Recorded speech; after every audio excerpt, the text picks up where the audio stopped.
What's going on, guys? This is Steeler here, back again with another RDX podcast. Phenomenal panel, phenomenal topics as usual. We've got all kinds of great things to talk about today. Thank you guys for joining us live. You are the best of the best. We do appreciate it. Hey, hit that like button as we get into some intros, get into some shout outs, and of course, get into some pretty awesome topics. Once again, you guys are absolutely phenomenal. Let me do the RDX sponsors first. Now, starting with Captain Redbeard, ARG, and then we've got Lethal Papa Darge Knight. We've got Prime Suspect. We've got Michael Bowen. He's probably trucking across the states right now. Channing Pennington, Guillermo Cabillo, and, of course, that's my phone. And then we've got Robert Prather. Thank you guys for doing what you do. You guys are some fucking badasses. If you want to sponsor the show, that link is down below in the description. Hey, Fonz, thanks for joining us, buddy. How you been? Yeah, I'm back. Isn't it crazy? 3 weeks in a row now. Jeez. Anyway. Look, it's good to be back. I've been playing a lot of games lately. Just beat Metro over the weekend, Metro Exodus, and now I'm playing Wolfenstein 2 and having a blast with that. Wolfenstein, yeah, Wolf 2, it just is insane, isn't it? Yeah, it really is. It's a great game, people. Do not pass it up. It's good. Hey, Colt Eastwood, bud, how you been? Thanks for joining us. Thank you. It's frigid temperatures outside. We're enjoying a nice, cozy winter here in Game Land. Keeping everything toasty warm with these rated 60 Metacritic games. You sounded like a friggin' weatherman right there. Right. I know. But yeah, actually having fun with some poorly rated games, believe it or not. Yeah. Well, you know what? Hey, as long as you're having some fun. Zalker, what's going on, buddy? Thanks for joining us. Of course, man. Always love being on RDX. Love talking to everybody in the chat. We have some badass topics, and I finished Anthem over the weekend, and a lot to talk about with that thing. But it was all right. We'll see where it goes from there. What did you just say in the chat, Colt? I said, hey everybody, how's it going? I don't think that's what you said. I think I said hi, chat. It's nice to talk to you. I think you're a fuckface. Hey, be back. How you doing, weatherman? Right? Yeah, I'm good. I'm just like everyone else on the panel. I'm enjoying these poorly rated games. I'm having a blast with Far Cry, and I know we're probably going to get into it in the topics here, but I don't get all the hate that Anthem is getting. Yeah, there's certain elements of the game that could be better, and I think they're going to work on it over time, but I'm having a blast playing that game. It is so much fun. What aspect of the benchmark do you think could be better, D? Part the ambient occlusion or the testiculation? Well, I will say this though: you do have to have a pretty powered up PC to run it full blast, and even at that, you're still not getting a lock 60 frames per second. So it is a demanding game, but nonetheless, it's a fun game. I don't know, people love Destiny, and in my opinion, this is way better than Destiny. So I don't understand all the hate this game is getting. So, AD, how many volumetric lights are there in the game? There's 2,555. I counted. Oh man, nice. I believe him.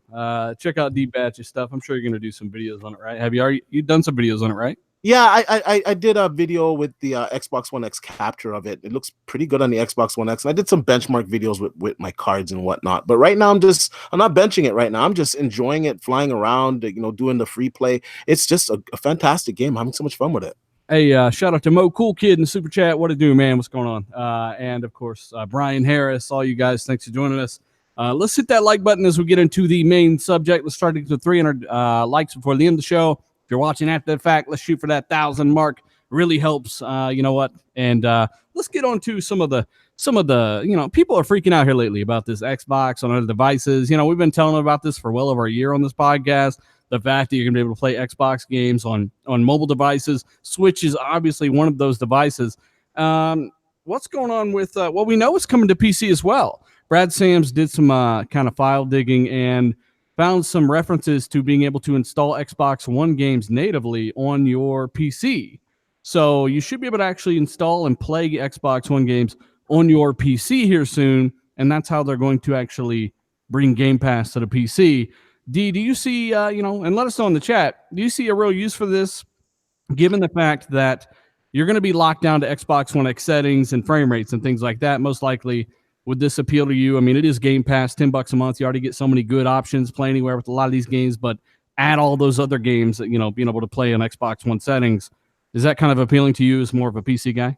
Yeah, you know what? Options are always a good thing. You know what? I pay for the service regardless anyway. So if you're going to give me more games, I'm not going to say no to them. And of course, we got some classic Xbox, original Xbox titles that some people would like to play. I'm not really too much into the old Xbox titles, more some of the 360s, and I'm more a kind of a current gen kind of guy. But it's good to have that option out there. I don't understand why people are getting so annoyed by this. It makes no sense to me. Like, options are always a good thing. Would you say that it's time to think about how you benefit, or maybe how those beside you benefit, instead of how Microsoft might benefit? You know what? At the end of the day, honestly, for those that are worried about Microsoft, they're actually going to make more money by bringing their games onto different platforms and bringing more games to the PC. They're going to make more money. More people are going to subscribe to the Game Pass service, and that's going to give us better games, better results in the long run. And in all honesty, keep that same energy when you hear all these other companies start to do it too. Keep that same energy, keep that same outrage. I guarantee you, if Sony were to come out and say, yeah, we're going to put our games on this system, that system, people wouldn't have this outrage. Listen, if you enjoy Xbox games, you're still going to get Xbox games. And if Game Pass is successful, which I think it will be going on to these other systems, you're going to start to get better games. You're going to be able to play your games on your cell phone, on your tablet. You're taking a shit, you want to continue playing fucking Halo Infinite, you'll be able to do that. And I don't understand how that's a bad thing. Hey, Mo Cool Kid says it perfectly. Look, man, you got to be stupid if you don't want to be able to play your games on all devices, man. Colt, you know what? D's got a lot of great points, and for those, because there's a segment out there that are worried about Microsoft's revenue in terms of how are they going to lose money. That's why I always point out that they're actually very profitable. But there's also a segment that doesn't want this to happen because they want these games, even though most of these will be third party, to be locked down on the Xbox so no one else can play them, and that's how they justify their purchase. Colt, does that make much sense to you? Well, yes, it kind of does, because I think for a long time we've been into the mindset that we bought a console and that's our little secret country club, and we bought it so we get exclusive content. But exclusive really means, it's not on certain things. We're not going to see an Xbox Live app on the PlayStation for a long time. And I think that's partially because of how Sony does things. But I think that next generation, we're going to see this evolution where exclusives mean a totally different thing. And people are kind of looking at it as Xbox originals. These games are coming out of Xbox Game Studios. PC gamers are going to play games that are basically Xbox games coming out of the Xbox studio. They'll be able to play them how they want on a PC, or they'll be able to play them how they want on a powerful or a economic model of the Xbox next generation, or they'll play them on a tablet. And I keep telling people, you say Xbox is irrelevant, but I mean, you're not going to experience Gears 5 or Halo Infinite for the first time for 30 or 40 hours on a tablet. That's not how you want to experience a brand new big game. Like Initiative comes out with their AAA game. You're not going to want to play that entire game with earbuds and a tablet. You're going to want to be able to play that on a big screen. And that's where a console comes in, or a PC. Well, think about it this way, right? We all here bought an Xbox One X for a particular reason. Yeah. We can do so we can experience some of these titles at, lower resolutions and visual fidelity. Obviously, when you're talking about these games, and the Switch thing's another thing people are freaking the fuck out about. We're going to get to that next. But obviously, when you're talking about bringing Xbox games to PC, it's already happened with first party. The difference is with first party, they had their Play Anywhere initiative. So you actually have PC settings, PC visuals, and frame rates are available, whereas this will be a way to install existing native Xbox One games to your PC. Apparently, that's what they're working on for Game Pass. Makes perfect sense. It is what it is. Now, with Switch, people are freaking out because now you'll be able to, I'll just get it on the Switch. So you're going to go play it on the Switch, which, by the way, unless the game is like something like Ori and the Will of the Wisp or Cuphead, most likely going to be streamed anyway. You're not going to opt for the streaming option unless that is most likely your only option for a lot of people. So you're not going to go play Gears 5 this fall. And not that xCloud will even be out this fall, except for the public beta thing or whatever.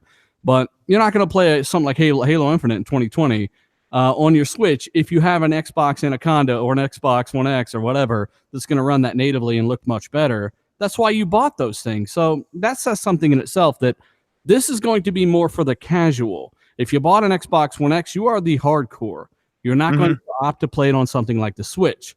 And Fonz, I know you've seen people have nervous breakdowns, fucking popping in their necks, fucking having hernias. What is your thought on all this? We've been talking about this forever. Games coming to multiple platforms. Get used to it. Good for you. Don't worry about these other motherfuckers. What are your thoughts? First off, I want to say I am so scared. I can't believe Xbox is doomed. I don't even want my X anymore. I'm pretty much going to throw it out the window after the show. I'm tired of it. Xbox is dead to me. It means nothing now, right? That you can play. Yeah, it absolutely, dude. It absolutely means nothing. Anaconda, with all its power, or whatever they say it's going to have, it doesn't mean jack shit to me because it's garbage. It's Xbox. It's got the Xbox logo. I hate it now.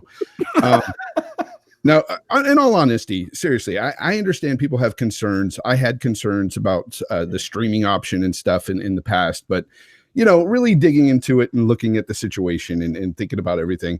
If Game Pass, and it seems like I've been talking about this forever with you guys. I mean, we've talked about this over a year ago here on RDX. We talked about this very thing. And it's almost like people weren't listening to us. Like when Phil Spencer said in April of 2017, he said, we want to be the Netflix of gaming. We want to be on everything. Were people not listening? Were people not listening? I was listening. You were listening. This panel was listening. But it seems like there's a lot of people out there that had earmuffs on and didn't want to hear it. And I get it. You're afraid that your console is going to go away. I totally get that. But the thing is they've literally doubled down on consoles this coming generation. Like, what are we so worried about right now? The facts are this. Right now, all we know is that it's going to Switch and multiple devices. It'll end up going to mobile and tablets and all that fun stuff, PC even. But when it comes to the console space, unless it goes to the PlayStation 5, it doesn't really make the console space irrelevant for Xbox. But even then, if Xbox provides a substantially better experience, a better console than, say, the PlayStation 5 or in future consoles, if they keep providing consoles that are very powerful, they still have a room in this console space. Because let's face it, when we bought the X, when I got the X, I got it on the assumption that I would be playing these games in higher fidelity, more stable frame rates with some of these games. That was it. Like I didn't look to brand new IPs coming to the X or anything. I got it for the power. I need to say something here. I actually just sold my 2080 because I figured out you could play the same shit on a 1080. So I got rid of that graphics card and I said, fuck PC. No, honestly, I want to say one thing and I want to address a comment. I want to throw it back to you because you just reminded me of something. When you talk about games coming to multiple platforms, potentially even the thing would probably be on PlayStation if Sony would let it. I've said this in a video, right? If Sony would say, yeah, bring Game Pass over, sure. Microsoft would be like, all right, fuck yeah. They probably do it. And make no mistake about it. Phil Spencer said it in one of his most recent interviews. I want to bring our games, the games of our partners, to every device and everywhere that we can do it, right? Mm-hmm. Now, when does the consumer, maybe I can hand it back to you, after I respond to this comment, which is actually a good comment, but when does the consumer say, well, that's a good thing, isn't it? Like I can have one Game Pass account, not only take it to my Switch, take it to my Xbox, take it to my PC, potentially take it to my TV, my streaming box, and maybe even my PlayStation. When is Sony going to give me that freedom? When does I see what you're that's a great point. But let's say Sony does allow for Game Pass on their console. Let's say it happens there. I think it's fantastic only because I'm a multi-console owner. I have friends over on the PlayStation. If I could play these same games with friends over there, fantastic. More power to them. Like, I don't understand what the crying is about here in this situation. I mean, you hear people talk about how Xbox, this makes Xbox irrelevant. No, it makes it more relevant because it's everywhere. It's going to be in your face. Xbox. You got it on every device. Everyone's talking about that new game, except for the Sony guys that are, at least in a negative way anyway. Everyone's talking about, look at this Cuphead, or look at this Cuphead 2, or Ori Will the Wisp. Like, we can all play it, but Sony guys are in the background, fucking doing with their body pillow. And these people talk about how, like, well, what am I going to get from Nintendo? It's time to stop thinking like that, because Game Pass, you got to think of Game Pass as Netflix. It's exactly what Phil Spencer said he wanted it to be, like Netflix. Basically, Netflix is on every device, and all they expect in return is subscriptions. That's it. And that is basically what you have to look at Game Pass like. You can't look at what are you going to do for me, Nintendo. No, Nintendo is allowing them to put Game Pass on their platform to make money. Then they can reinvest that money into better games, more studios for us. So that's what we get in return. In return, we could quite possibly get great games coming up, in the future, more quality games. Well, we know that anyway. I mean, they've already shown their investment and the ridiculous amount of investment before any of this has even happened. Right? I just don't on top of all of this, right? I just don't see the problem with it being everywhere. It doesn't bother me. And as I've said well over a year ago, I said it then, I'll say it again. I don't care where I play these games as long as they run well, they do well. Like, I just want good quality. I got a question for you, Fonz. I got a question for you. If Xbox allows all their games on tablets and Switch and PC and stuff like that, doesn't that mean that Sony's going to sell more consoles because you can only play their games in one place? Like that's like the way that the Sony guys have been like coming at me, like, and even some Xbox guys, like, well, they're going to sell less consoles, and I'm like, they don't want you to buy 1 million consoles. Yeah, it'd be great, but like the sales of software is so much more substantial than console sales. Yes. So in the end, like, would you rather brag about, and this guy Face Brony, I think in the chat, he's talking about that the Xbox isn't going to sell as many as PlayStation on console numbers. I'm like, Face Brony, do you care more about how many consoles are sold than how many ways or places you can play the games you paid for? Like, you can only play it in front of your console, in front of your TV. That's the only option you get for the $60 game. Like, people on the Xbox ecosystem are going to be able to play their games wherever they want, whenever they want. It's not just that, Colt. It's are you excited for even more games? I mean, that's the potential here. If they're making more money on their software and service, and they're investing it back into games, more games, we get more games as consumers, as gamers. That's what I care about at the end of the day, is the games. I don't care about the consoles necessarily, but I do say, like I said earlier with the X, I bought it for the power. If Anaconda is substantially more powerful than the PS5, then yes, I will have that for the multiplats for sure. For sure, regardless of Game Pass is on every device. It doesn't matter. And there's a lot of gamers out there just like me who would do the same. So if a lot of gamers were to buy a console based on power, and at least they make even marginal profits off of that, I could see Xbox still providing that in the future. I really can. Let me get this out here from Midway. He says, who is Sony? Who's to say Sony won't put their games on other devices as well? That's a good point, Midway. And we've actually, like in my last video, I literally show on screen the job listings that Sony have put out there to bring PS Now to all devices. Just like Microsoft's xCloud to be able to stream their games everywhere. Sony are doing the same damn thing. Difference is, they're probably not really trying to put PS Now on something like an Xbox. And I also want to say that when it comes to, Sony are going to sell more consoles, you're only worried about that if you're going to war on Twitter over some dumb shit that really don't matter. Think about it this way. Most manufacturers make just a few bucks per console sale. Consoles are a big, expensive brick that Microsoft and Sony go through the trouble of developing and making to get into your house, only for you to actually buy the real thing that makes money, which is the games. They make almost nothing on the consoles. Sometimes they take a loss on the consoles. They literally lose money. So when you buy their console, it's a big expense for you, just to start buying the thing that you really want, which is the games, and the thing that they really want you to buy, which is the games.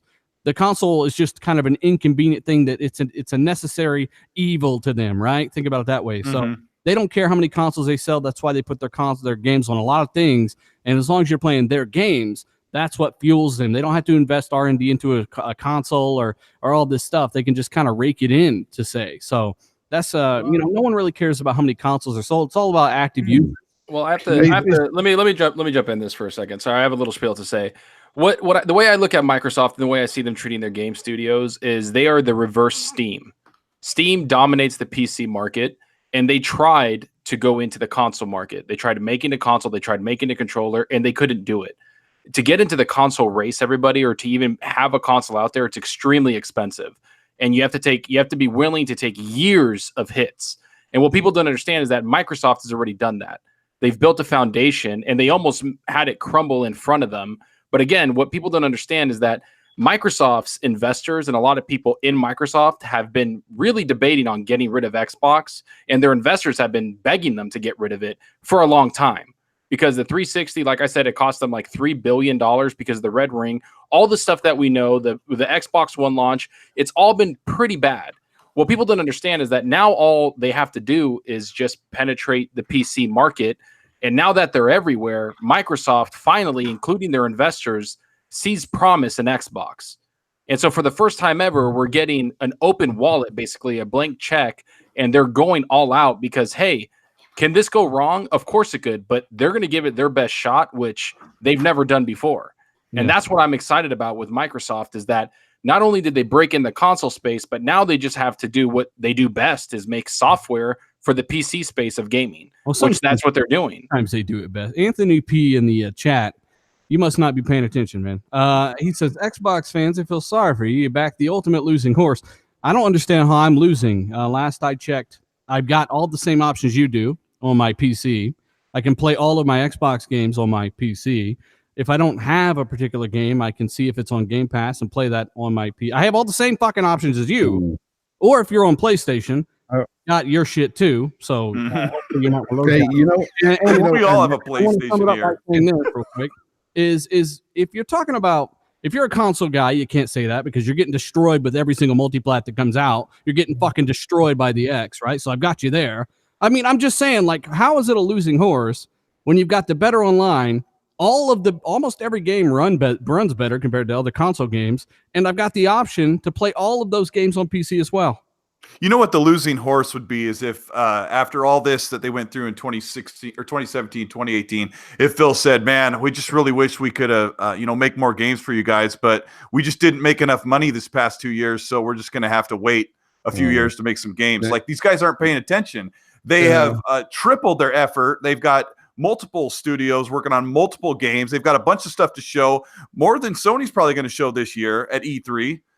Even if they did E3, you could kind of see a little bit of panic with Sony's leadership about how they want to treat their communication and their messaging for this year, because they're not sure what's coming out for 2019. So, yeah, I mean, Microsoft's in a really good spot, and they finally got some money. You know, like they were making fun of them last year and saying that they no longer had a blank check to make new games, and then like a couple months later, here comes the blank check, and it's about time. Well, that's the incentive that Microsoft sees. Like, if you just have it by the console, people need to understand that Windows is owned, it's Microsoft, everybody. So of course they're going to use platforms that they have and resources that they have to get their brands everywhere. That's the whole point of having something like that, the power of a Windows or a Microsoft.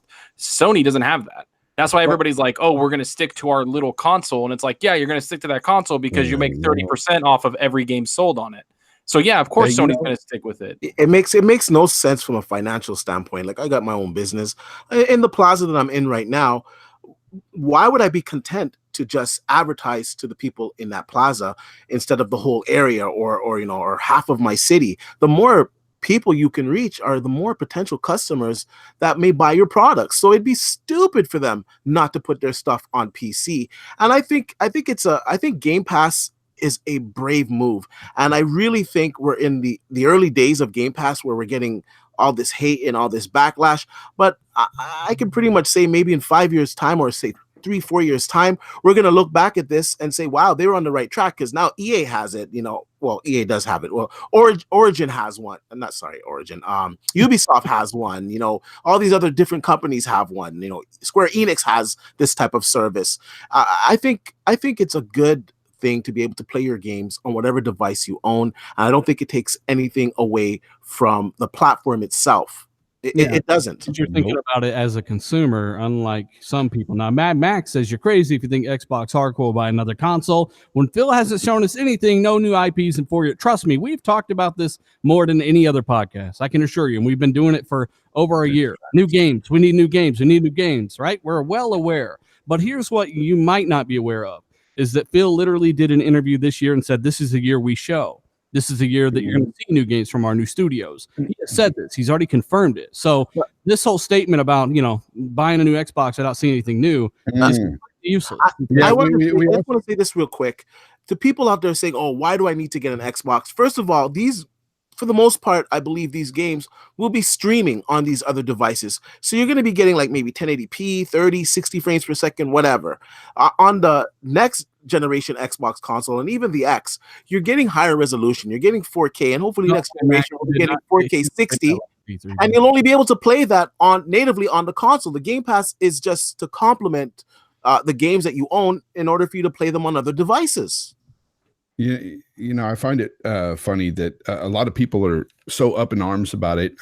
Somebody was asking me earlier in chat. They said, "Yo, but some of us just don't care about Game Pass, and we just want to buy software, and that's it." It's like, okay, then buy an Xbox, then and you can buy the software there. If software is available on other platforms, you can buy it there. We don't know the ins and outs of everything yet with this situation, right? But as far as it being on every device, it truly, truly does not bother me, and it shouldn't bother anybody else, because this is how Xbox makes the majority of their money anyways, is through software and services. And if it's a success, and this is all contingent on the fact that they're selling great quality games, because in the end, that's what sells the product, right? It's the games here. And if they don't have that, and that's why I'm so optimistic, I guess, about next gen with Xbox, is the fact that you need quality titles to sell Game Pass on any device, even on Xbox. Okay, you need quality titles, so that's why I'm more optimistic on it. But yes, it's all contingent on that. If they don't have good quality games next gen, then this is all for nothing. Then it'll die. Game Pass exists for the mediocre stuff, right? Unless until Forza Horizon 4 came around, then nobody said that. And then Gears 5 is going to show up. Nobody's going to say that. And then here's another problem. You get people saying that things happen that never happened. Phil has never, ever said, you're going to see new games from all our new studios. Somebody said he said that last 3 E3s. No, he hasn't. We didn't even announce them until last year. So, let's just not make shit up. Like, that's another problem, right? And also about the thing I got last night on Twitter was somebody said, they're only setting up Game Pass for AA games. That's it. And I'm like thinking to myself, you know what? I don't have to go and show you the articles that's out there as well, talking about how they are working on AAA games, even quadruple A games they talk about. We all laughed about that. Remember the quadruple A studio? But no, yes, of course they're going to have AA games in Game Pass, but there going to be some AAA games there for sure. Yeah, there's a couple of AA developers in the game studio team. So of course, and another thing that I've been hearing is I'm tired of Microsoft shoving these options down my throat. and I've been telling people, options cannot be shoved down your throat. They're placed on the table for you to choose. I hear a lot of people, I see a lot of people in the chat tonight saying, F streaming, I don't want to stream. You don't have to. You don't even have to open up the xCloud app when it comes out. You don't have to do the beta if you don't want to. You don't have to load up your little brother's tablet and stream a game on it. You don't have to sign up for Game Pass. You can just, I want to own my games. Buy your games then. Borrow them from your friend. You can still do that. They're still making consoles. They're still probably going to have a disk drive in it. Like, people are freaking out. Well, people are freaking out because they think, like, people are saying F streaming, F that. Like, it's just an option, people. You don't have to use it. And if you honestly think that Xbox is going to give up their marketplace in the console, then you're shit. Like, you're just dead wrong. They put, like I've said before, they put so much money into it. They've stated that console gamers are about 200 million people that play on consoles. They're trying to reach 2 billion. They need those 200 million people to reach 2 billion. They're not going to just walk away from consoles. Maybe consoles are gone in 15, 20, 30 years. We don't know. But nothing's going to ever beat local hardware. And that's why they're doubling down, like we've said before. They're not going to walk away from it. It's just too much money invested in it already, and there's too much money to be had in consoles. They're just expanding their brand and their market everywhere. And if you're like, fuck streaming, fuck going on Switch, all this stuff, it's like, okay, that's great. You can say that because the console's still going to be there for you. And on top of it, it's going to be the most powerful console you have.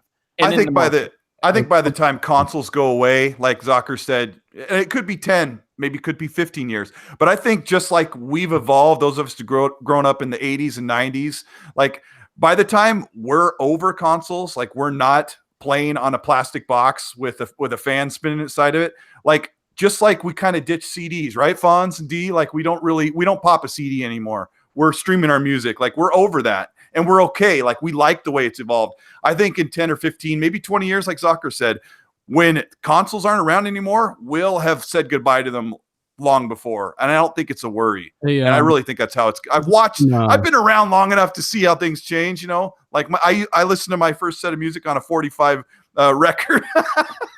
I know what it's like. I've grown up with it. I've seen things change, and it's kind of strange to see the younger people freaking out, and they really are. We got some super chat stuff to address here. We got non-listening Ned Flanders here.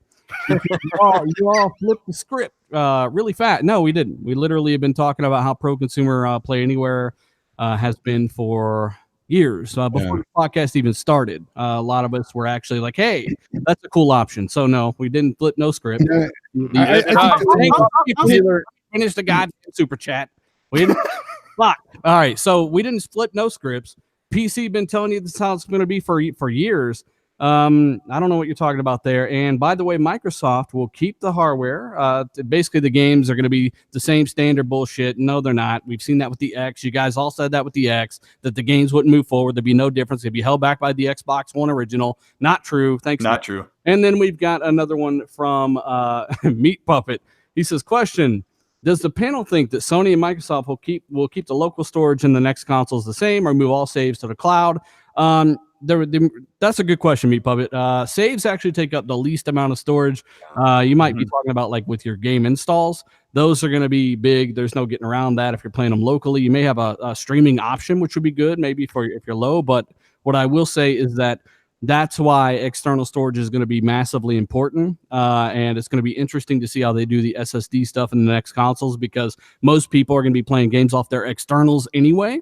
So how much of an SSD are they going to put in there? Is it going to be a cache for the OS, or is it going to be a 1 terabyte SSD? Or I'm talking about the high-end Anaconda, by the way. So yeah, I would imagine they probably keep storage around the same, at least in the base consoles, because they know that you've got external SSDs that plug in and go. And those are already much faster than the internal storage on the current consoles. So I just want to get those out of the way. And keep in mind, when we're talking about games going to Switch, I do got to say this, as I said earlier, this is allegedly. And I also have to give a big shout out. We've had almost 650 people watching for a while. So we do appreciate it, guys. Thank you for showing up. Hit that like button if you're here. We do appreciate that. Let's try to get to 300 for the end of the show. Maybe 1,000 if you're watching after the fact. It really does help. Hey, Dealer, was that super chat question kind of referencing PC being like an open platform where you're not locked down to one place? That it wasn't specific enough. Yeah, I mean, because I kind of thought about, we're kind of seeing the script actually being flipped with PC. You've got Epic holding exclusivity, Steam doing certain things, games not coming to Steam. It's like you're getting some of this quasi closed box console type stuff on the PC stores. It's really upsetting PC gamers. So everything's not perfect, and everything needs to improve on both sides, either whether you're on console or PC. If that's what you're getting at, Ned Flanders. I got another super chat here. I'll let you answer because I've been answering all these, and you definitely been talking about the cloud stuff too. He says, do you think Microsoft could offer devs an option to offload background compute to optimize ray tracing for next-gen consoles?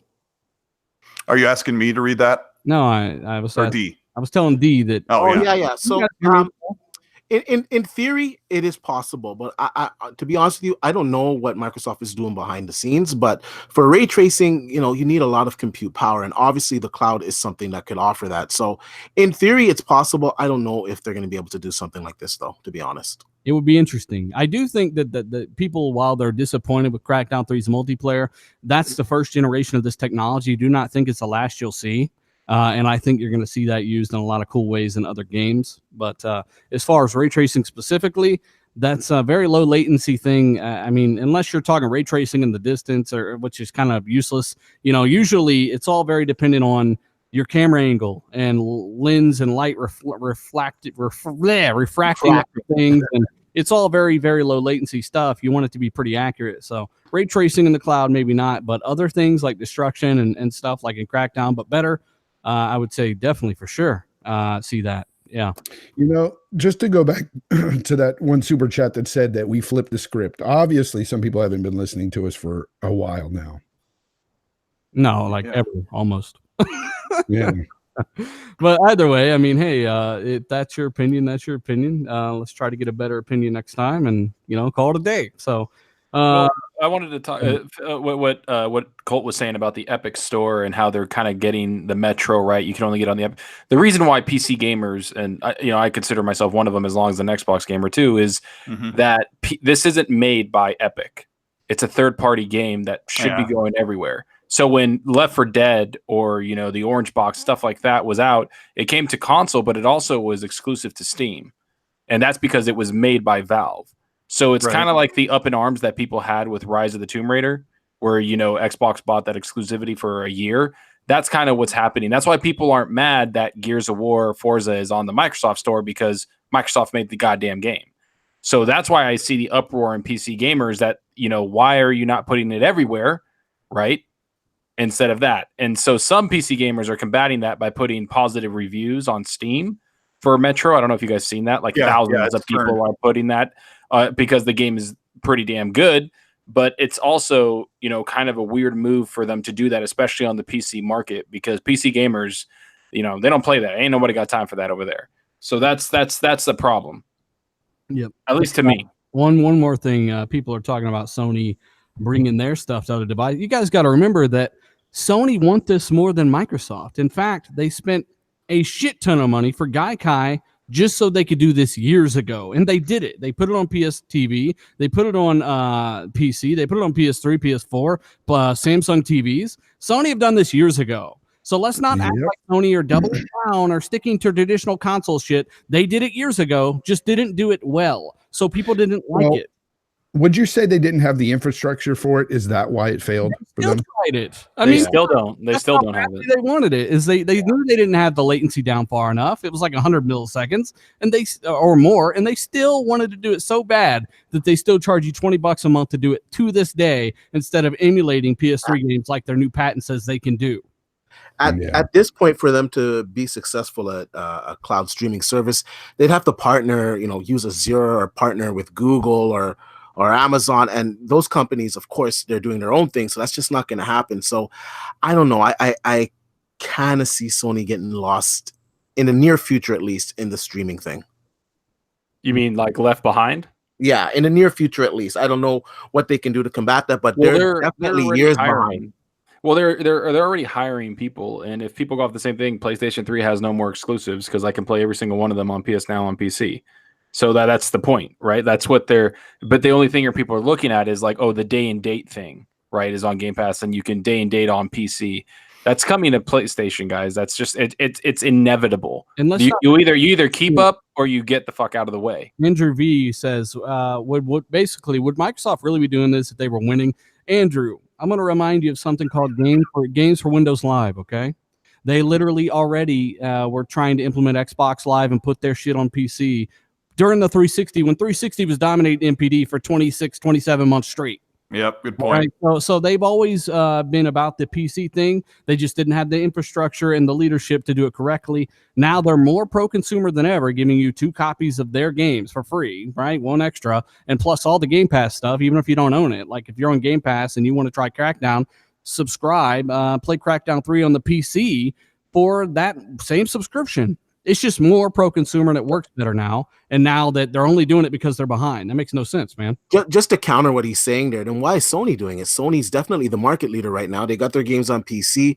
They have them on the televisions. We know that they're doing the hiring to bring it to more devices. So why are they doing it? They've got remote play. They've been, okay. And I'll answer that, D. It's because this is the way the industry is moving. Google is coming into this console space soon, and they will be doing the very same thing. And Google is no joke.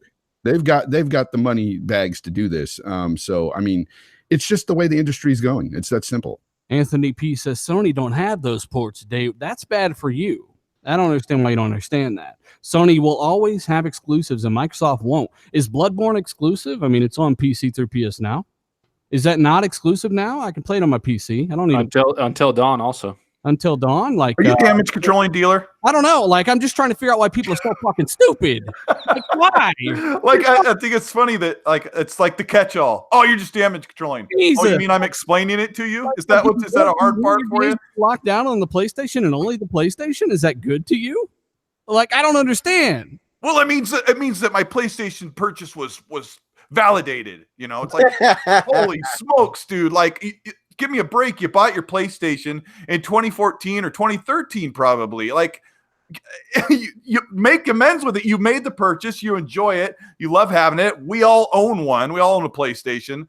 I can't believe that people would just say, I want like this fanboy checklist and I want this neat little box with all these bullet points that if anybody ever argues with me on social media, I'll be able to say, I can only get that game right here on my country club called PlayStation. And it's going to change anyway. Next generation, things are going to change. Hey, Luca says, what's the point of asking if Xbox would be doing this if they were winning?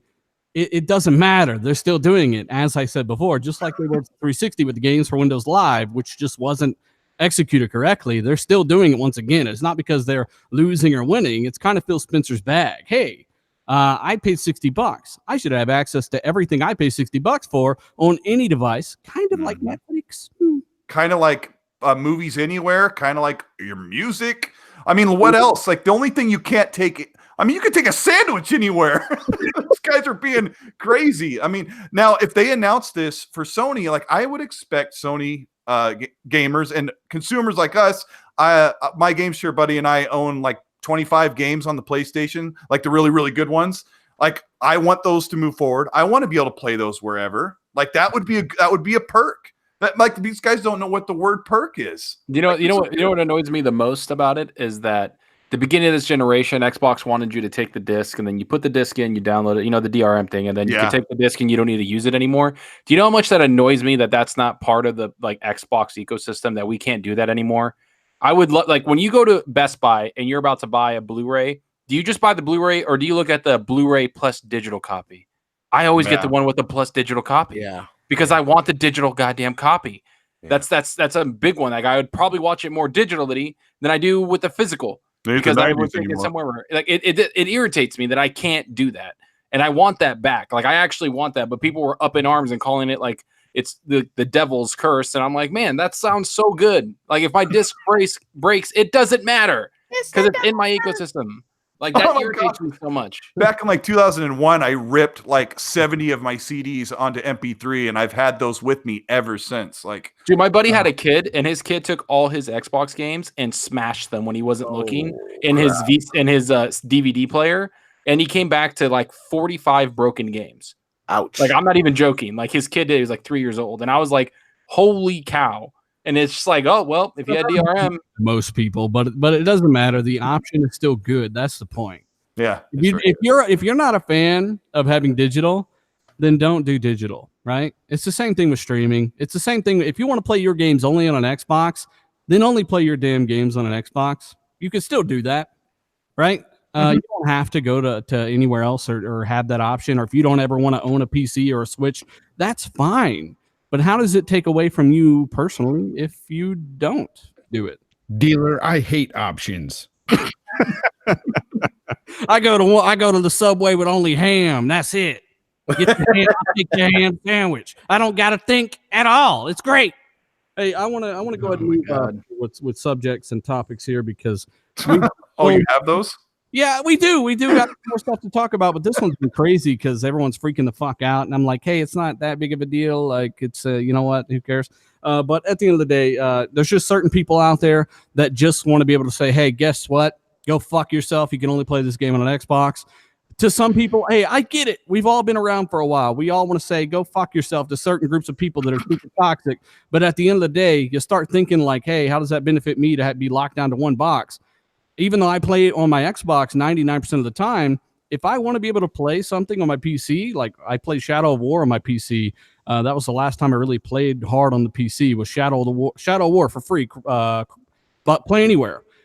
I have that option. But did I do it since? Hardly. No, not really. You know, it's just an option. Like, if I want to do it, I can. But hey, let's go ahead and move on. We want to thank everyone for joining us live. You guys are awesome. We got, well, man, almost 700 people getting up there. Hit that like button. Let's try to get to the 300 for the end of the show.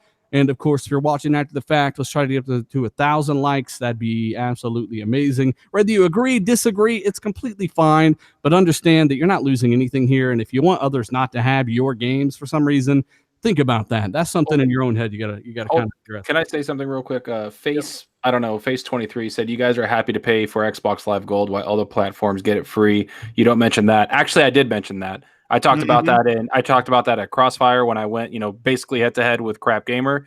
I said to be honest with you, that's our fault as console. And we don't know who's getting it. We don't know. And then this is all assuming things, but that's our fault as console consumers. They tried charging Xbox Live on PC, and as a PC gamer and everybody else, we told them to hit the bricks and get the fuck out of our face. And they didn't charge us. Console gamers decided to pay for Xbox Live Gold. You guys could have done something, or we could have done something as console gamers and been like, no, we don't want to pay for it. But we didn't. And now we're stuck with it. I'm sorry. That's just the way it fucking goes. It's PC that doesn't pay right now. And Right.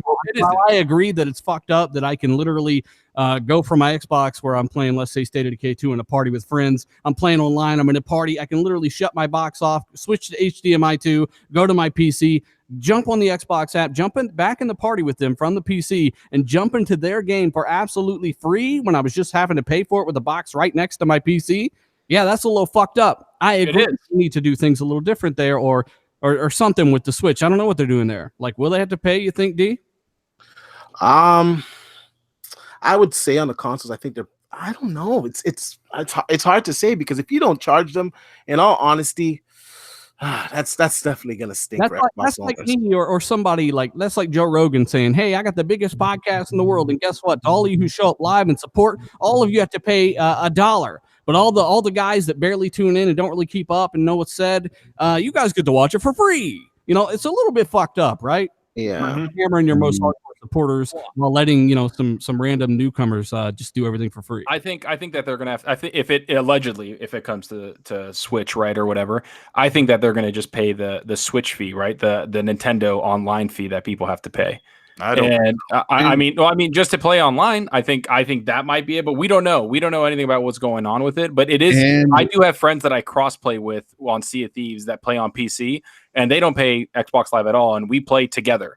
Right. Perfectly fine, and they don't get charged anything while I do. But I don't, and I'll be honest, I don't get charged because I put that video out where you can get free Live Gold through Xbox Rewards. I have like 2 years of Xbox Live just through reward points, so I haven't paid for it. It doesn't affect you, so you don't care. So I don't know. I do care. I do care. Why we're ignoring that PlayStation in 2014 or 2013 decided that their customers needed to pay for multiplayer access. And then in 2017, Nintendo, or 2018, Nintendo decided that their customers need to pay for online access. Like, it's just like the industry just follows each other. And they'll never get PC guys to do it, obviously, but it's something that needs to go away. But the sad part of this whole thing is that Microsoft is trying to offer you a service to play your games wherever you want through xCloud. They don't want to charge you for it, but they sure as heck want to charge you for Xbox Live. It's my prediction that if you're an Xbox Live Gold member who's paying $60 a year, you'll have access to xCloud. And if you want to use xCloud, but you're not a Gold member, sorry, it's not available to Gold members. That's what I think they're going to do. That's what I don't think it's a good thing, but I mean, they're offering this incredible value, and because xCloud, you play games you own. You're not renting to stream. xCloud is access to games you own. Something I want to ask a Sony guy in the chat. Anyone, when you are on PC or any device that PS Now is on, I know it's coming to more in the future according to their job posts, but on PC, if you're on PS Now, do you have to then pay for PS Plus to play a PS Now game online? That's a good question. Because I don't. Yeah, if you want to play Uncharted 3 multiplayer on PS Now and you're on a PC, does it say you need to sign in a PS Plus account? Or well, I think I don't know about PC. Rain says no. Okay. I know back in the day when it was on TVs and stuff, you only paid for the PS Now subscription. You did not pay for PS Plus or whatever, PSN. You did it, right? You played it on your TV. Your Samsung TV. Yeah, you didn't pay for anything else but the subscription. And that's how I think it's going to be with Game Pass, to be honest, because at the end of the day, like, I'm of two mindsets with this, because I understand some people's feelings with, well, why don't they have to pay for Xbox Live or whatever on that console? Well, they're paying for their service, their online service, for whatever console it may be. Now, as far as just accessing Game Pass, you are paying for that service and that service alone. You're not paying for the rest of the perks with Xbox Live Gold, that you get, free games, that sort of thing.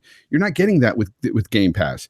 It's just, you have to look at it like a Netflix app, that sort of thing. You just have to. That's the way I see it. So I think that there might be, though, like Colt was saying, there might be a price change in Gold and Game Pass, maybe for us that have Gold and Game Pass. There might be a reduced price in the future. Who knows? Joker's Disciple says you don't got to pay on Soldier console. Yeah, you don't have to pay, but you are getting fucked pretty hard. You buy that thing. So yeah, a lot of people in the chat are saying no, you do not have to have PS Plus to pay to play PS Now games on your PC online. So it's the same exact thing. So how come I never hear anybody talking about that shit? Yeah. I mentioned that about the TVs because I knew for a fact just the other day somebody brought it up, and I told them straight up on Twitter, hey, you didn't have to pay for that there. So I just think it's always, every time it's Xbox involved or Xbox related, it's going to get heat no matter what. I have to say that I think Andrew in the chat doesn't understand what competition is. He says you're so wrong. Xbox is losing, therefore they need to offer Game Pass and xCloud. Like, he doesn't understand. Like, you have to, if you want to compete, you have to step up your game, whether you're winning or losing. Like, Sony's not just going to lay there and just stop making, God of War and Spider-Man were awesome 2018. We're just going to lay back and chew on our fingernails. I don't agree with all. Why do you keep killing yourself in the chat? So, by your own logic, that's why they're offering these services. Why does Sony offer PS Now and have done it years before? Facts. And that's exactly what I was going to say. With more games. This is the way the industry is going. Regardless of what Microsoft position they would have been in this generation, this stuff would still be going forward today. I guarantee it, because this is, look, Netflix is huge, right? It's the only logical step within gaming is a Netflix type gaming service. I mean, it really is a logical step. And that's fair. Google sees it. Sony saw it. They just didn't have the infrastructure for it, and now Xbox sees it, and they're going all forward with it. So I understand. Say that again, Fonz, but with more fear. Fear monster. I have to say, I do believe that, just like it has before, I do think Xbox Live needs to evolve, especially if they're going to keep charging. I think they need to give console people a little bit more, because it has evolved before, right? The free games weren't always on Xbox Live. And it came and it evolved because of competition. To me, what Colt said makes perfect sense. If you're an Xbox Live subscriber, you're going to get xCloud, and you're going to be able to take your games anywhere the fuck you want. And again, how is Sony going to evolve to that? Again, this is all assuming this had happened, right? So again, how are they going to compete with that? Because it's the same price. Are you just going to compete with just getting the games again? Because what if they give you games and give you xCloud? Are people going to be getting irritated with that? What's going to happen? The whole point is that competition breeds excellence, and that's what we want. And that's all we want. And so if they make Xbox Live, which I think they need to evolve into something different and give us more, because we are paying for it, and they're getting $2+ billion a year from it, from console gamers, they need to give something for it. And that's what I think they need to do. And maybe we'll hear something about E3 about it. Who the hell knows? But Xbox Live is essential for Xbox to actually evolve and do what they want to do with Game Pass and every other game they have, because it's their baby. It is. So, they have to evolve it. Yep. Lucas says you'll never be able to reason with certain people. Yes, we know this well. Just, people literally not thinking about what their own preferred company does and saying, well, Microsoft are losing because they're doing this. Sony are literally doing it for years. So, just a little bit of thought here, but we do have to move forward. Once again, shout out to 700 people joining us live. Hit that like button. Let's try to get the 300 for the end of the show. We do appreciate it. So yeah, if it comes to Switch, it is what it is. More options. Maybe you don't own a Switch now. Maybe you don't own a Switch now. Maybe you will. Just like Play Anywhere. Maybe you don't own a PC now, or maybe you didn't own one when they started, but maybe you do now. Maybe you don't use it, but it's an option. Maybe it'll come in handy one day. You just never know. But either way, you receive more for the same price that someone else who buys a different copy of a game receives literally half of what you do with less future proofing. So just think about it that way, how you benefit more than anything. Hey, we have a super chat, I think. Go ahead and read it, Zucker. I couldn't see it. It flew by. It's gone now. That's what I was scroll up, Zucker. No, it's completely gone. I can't find it. It's like the chat's going crazy. Adam Sharp said, it's not a super chat, but he said that we didn't mention the Tencent and Intel deal to compete against xCloud. Yeah, we're kind of like, as a big umbrella, like talking about these big companies. Like, this xCloud, like Microsoft has to push hard because big things are coming from all different places. So yeah, I mean, we didn't mention a lot because we're still in the same damn subject, you know. right. So it's very interesting though. But hey, we got to move forward. Former Scalebound producer actually says, I am doubtful that game will ever come to Nintendo Switch or will ever be a thing on Nintendo. And that's the guy who produced the game, or what was the game. I just thought that was kind of interesting. Charlie Walker says in the super chat, they may just bundle Game Pass and Live together, and of course xCloud and Live together. At different price points. That's what we were saying. We are Switch people do have to pay to play online. Maybe if you're playing their games through Xbox, they know, well, hey, the Switch isn't powerful enough to run most of these games natively. There's not enough RAM. We know that for a fact. There's certain games where they dumb everything down below PC's lowest settings, and they dumb it down to 640p and it runs on the Switch. But most Xbox games will not be able to do that. They know you'll need Game Pass to do that. So maybe that's what they're thinking. Well, you got to have Game Pass. It's still a monthly fee. You're still paying us to play our games on your platform. And that's good for Switch guys because that means you get AAA games on a handheld where you weren't really getting that kind of stuff for the most part. And that's good for those guys as well. That's why a lot of them are excited. I found the super chat, by the way. Go ahead and read it. Okay, so it's King Joan Lowles. He says, howdy, Zalker. One more day for OneWeb's 1 gigabyte a second internet to go up. Let's hope it works. If not, we always have Elon Musk's or Elon's Starlink. That's a pretty damn fast internet. People, that stuff needs to be tested thoroughly before we even look at it as an option, right? 1 gigabyte a second. That's ridiculous. We have to see what that does and actually have it be tested through either small towns or stuff like that. For it to go out, that would just annihilate everything else out there. Honestly, I have 1 terabyte a second. I thought I was being a big shot over here. Holy shit. That's a lot, man. Yeah. Yeah. To sum up all that shit, I don't know, man. There's a lot of good stuff coming. There's a lot of investment. There's a lot of activity. If you've listened to the videos where I've literally let you hear Phil Spencer's full interviews, People don't listen to him. A lot of people should be excited, but people are finding a way every time. That drama, I'm telling you. Rumple foreskin every time.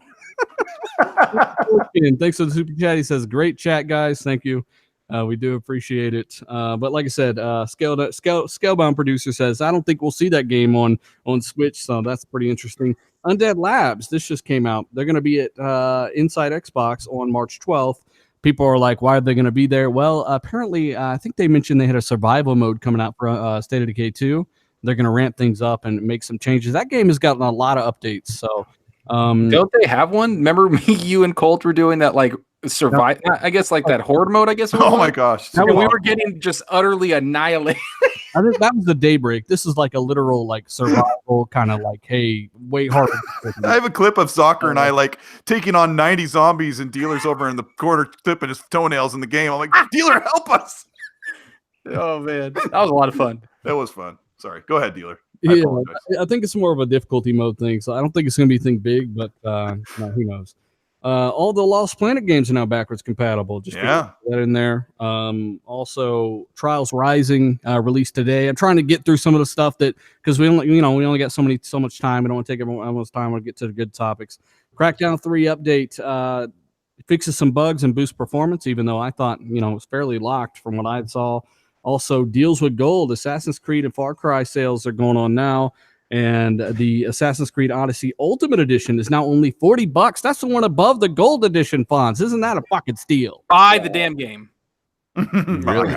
I actually just received the game for free. I played the Google Stream or Project Google Stream, and last week I looked in my catalog and I saw that the game was there, so I'm going to start playing it. And I'm going to quiz you next week about it. I'm not. You better play the damn game. All my stuff carried over from the beta and all the stuff that I bought within the stream. So that was pretty cool. That's awesome, actually. So you still own the game through what? So they gave me the game through Uplay, so I own the game now. What? Yeah, for everyone that played Project Stream, that played Assassin's Creed Odyssey, you get it for free. If you want really cool too, that is apparently $9 according to Car Masters. Yeah. I mean, okay. That's Watch Dogs 2. If you want to be a hipster with a yo-yo for a weapon, there you go. A couple people got Odyssey for free. They're saying it in the chat that they got it for free through Google's Project Stream. Yeah. Cool. Odyssey is phenomenal, so that's why I asked Fonz, because Fonz just kind of wrapped it up, and he just got Yeah. It's a really good game, really great game. I'm mad that I assumed it was a reskin of Origins. It's definitely not. It's totally different experience. Fantastic, and I'm actually, because of that game, I'm looking forward to seeing what they do with the next Watch Dogs. Because Watch Dogs 2 wasn't amazing to me, especially the story with the hipsters and stuff. But It's better than one, yeah. Yeah, it still had some good things about it. If you go back to it now, I mean, it's a good looking game too. Oh, definitely a good looking game. Just the cast of characters were just Yeah, it was terrible. I agree. Depending on what Division 2 turns into, man, Ubisoft, if Division 2 and I love it and it hits it out of the park, they're going to quickly become a developer that I just fully trust. Like, honestly, after their games that, like, what they've done, I've just loved everything they've brought out like the last 2.5 years. Zucker's going to take the chastity belt off if Division 2 is good. I'm going to be so happy. Hey, Others Inc. says that Halo Wars 2 maps dropped today as well. So if you got Halo Wars 2, it's in Game Pass. If you got a PC, you don't want to play it on controller, you can download it and play it for free or whatever. If it's in Game Pass, new maps. I'm actually going to do that. Yeah, I mean, I played it all on the Xbox One X, and it was pretty damn good on controller, I thought. But yeah, I did too. I played the whole thing on the X, but now that I have a new video card, I want to check it out. Strategy games, man, keyboard or mouse, you can't beat it. Yeah, PC nerd. Yeah. Hey, Far Cry, New Dawn, and Jump Force run at native 4K. Jump Force runs at 1080p on everything else, but it's 4K on the X, 4 times the resolution. With mere 40% more power. People were saying it would be the same kind of gap between the base Xbox and the PS4. We were telling you that those margins scale with the power, and of course we are seeing that here. D-Batch, that's pretty ridiculous. It is actually, that kind of took me by surprise. I was expecting the regular 1440p at least out of the PlayStation 4 Pro, but to see that it was still at 1080p just shows you that Microsoft was really thinking ahead with the Xbox One X. And if they were thinking ahead of the Xbox One X, and let's just be honest, it was a mid-gen refresh to kind of stop the bleeding, because a lot of Xbox fans were not happy. They weren't content with what the regular Xbox One was delivering. So they gave us the Xbox One X.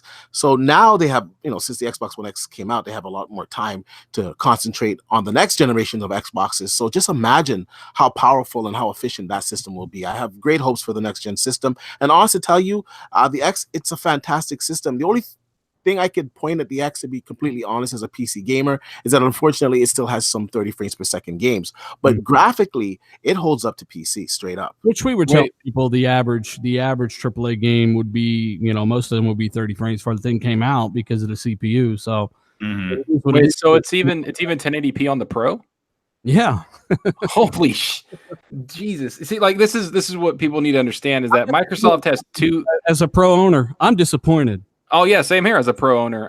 That's dumb. Like, has Spider-Man logo on it. You should be disappointed. It does. It's all bright and red and shit. It's beautiful, but what the hell's it doing? No, but this is what it's doing. It's playing a couple games a year. Well, we have a special guest. This is Mark Cerny. You need 8.4 teraflops to run 4K. Well, isn't that interesting?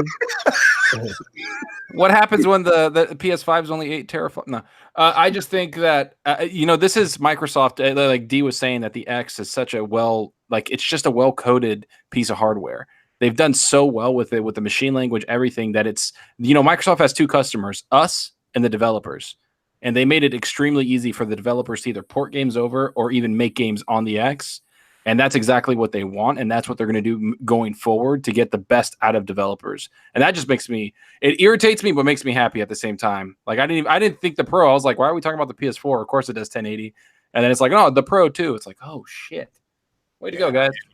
I want to say this. All the people, when the Pro came out, they were talking about the FP16 calculations and all that. And we told you guys for the longest time that it wouldn't bridge the gap, that they'd be able to use it here and there, to relieve a little bit of load, but overall you wouldn't see it catch up to the Xbox One X. I remember you saying, D, that it was like around a 5% boost in graphic power. Yeah, if that, and they can't use it on everything, and to be completely honest, when you're using it, you don't get 100% accuracy with it, right? So that's why you can't use it in everything. So you know what? It is what it is. All those that say, "Oh, the X is don't get Xbox is not selling this and that. Listen, the matter of the fact is the best looking console games are on the Xbox One X, and that's just a fact. Graphics don't matter, and until I remind everyone how great God of War looks. Do you guys get it, or are you still trying to figure out what I'm doing here? You hear a lot of people say, "Well, no, I'm scared." Matter, but have you ever seen a better looking game than God of War? Right. I don't know. Metro Exodus. Yeah, there's better games. There's better looking games. I'm just making fun of people that always had that graphics don't matter thing, and then they talk about how great Sony exclusives look. The games look great, but anyway. So yeah, somebody said hardware. How come you're not talking about game? We just talked about games for 45 minutes. So we're gonna go ahead and move on from the pros unfortunate news to 343 Bonnie Ross, head of 343, who had a pretty cool interview here recently, who reveals several things about Halo and what's going on with Infinite and kind of some of the things they almost did. So for one, they almost considered Gearbox as the developer of Halo 4.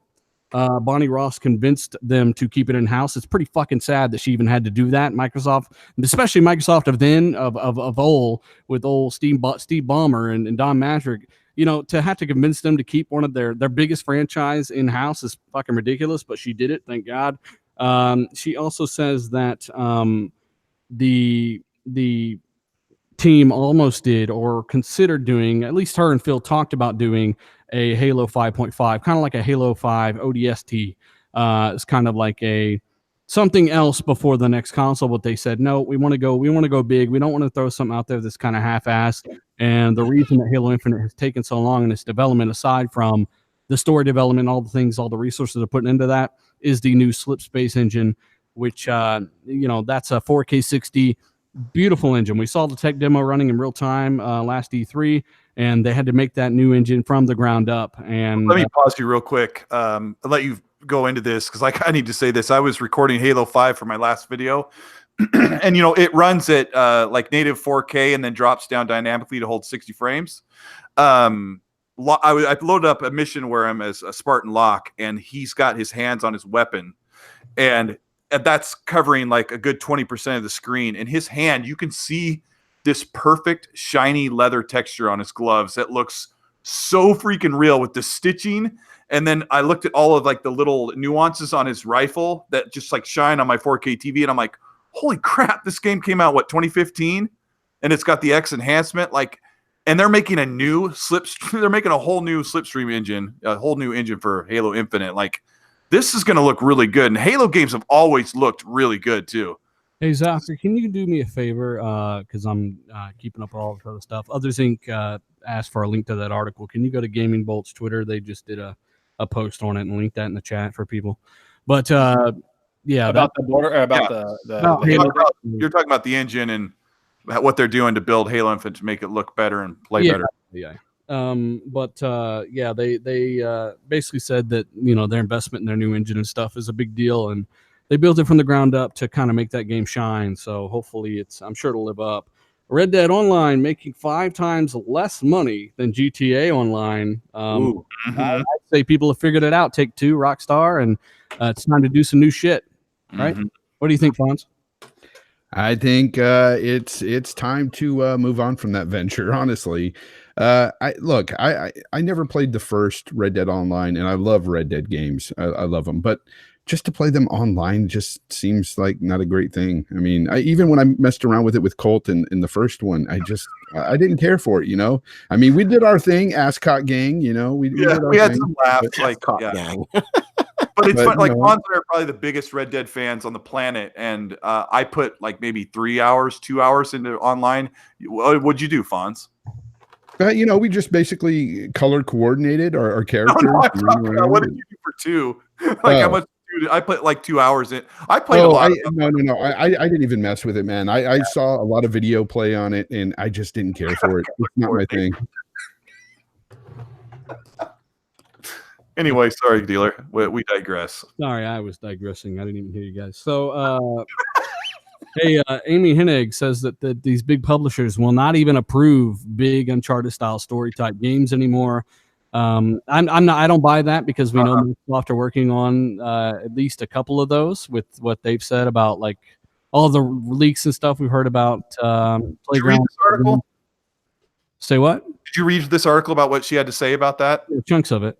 Because she was saying that if you proposed an 8-hour campaign with no multiplayer, it just wouldn't fly today, and that made me that kind of bummed me out. Like to think about somebody pitching like a young Indiana Jones style third-person shooter, action adventure game, like you pitch that to investors, and they're like, nah, no thanks. Like that's kind of how the industry's changed. That kind of bummed me out. But she said like I think the article's really saying, like, it's kind of a clickbait headline, but the article's saying you need to build robust online features and robust downloadable content that kind of expands the experience. And now, like, you can't have an 8-hour campaign. You need to have something like 30 hours. Well, I mean, Microsoft say, hey, you can do whatever you want now. Like, they know they need games. They know that they got the money to fund games. And it sounds like Amy Hennig, you should go talk to Phil Spencer, because it seems like they would love a talent like somebody involved with them. Well,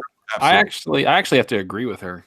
I know it sounds like fucked up, but we just all finished playing Crackdown 3. Dealer, you put 20 hours. I beat the game. I think Colt said he beat the game in 15 hours. Mm-hmm. I beat it in like 14. And then, of course, there's the orbs and stuff that we could go collect and all that. And some people might be into that. But again, I felt like the game was very short.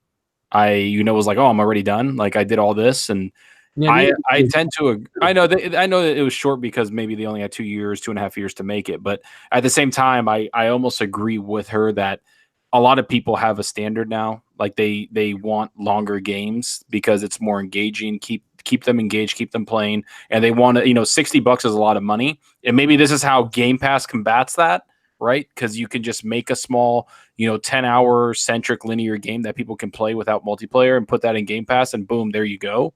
But I do think people expect longer games and they want to get more bang for their buck, especially for $60. And then you're paying $500 for a console, or $400 or $500, whatever, for a console. So I almost agree with her. And I mean, look at Crackdown, for instance. I mean, I know you didn't do as much as I did. Like, I tried to do everything, like find all the agent tags, and but I didn't force myself to do that, and that's what's important. You didn't force yourself to stop when you did. You just felt like, okay, I've had enough. There was more stuff that you could do. Like, I looked at your achievements and stuff. Like, there's more stuff that you could do. I know, I get that, but I'm just saying, like, the main story wise, and that's just you, right? Like, some people like a 12 to 15, like Wolfenstein 2. Bonds is playing that right now, having a fucking blast. That game's amazing. Best game of 2017, in my opinion.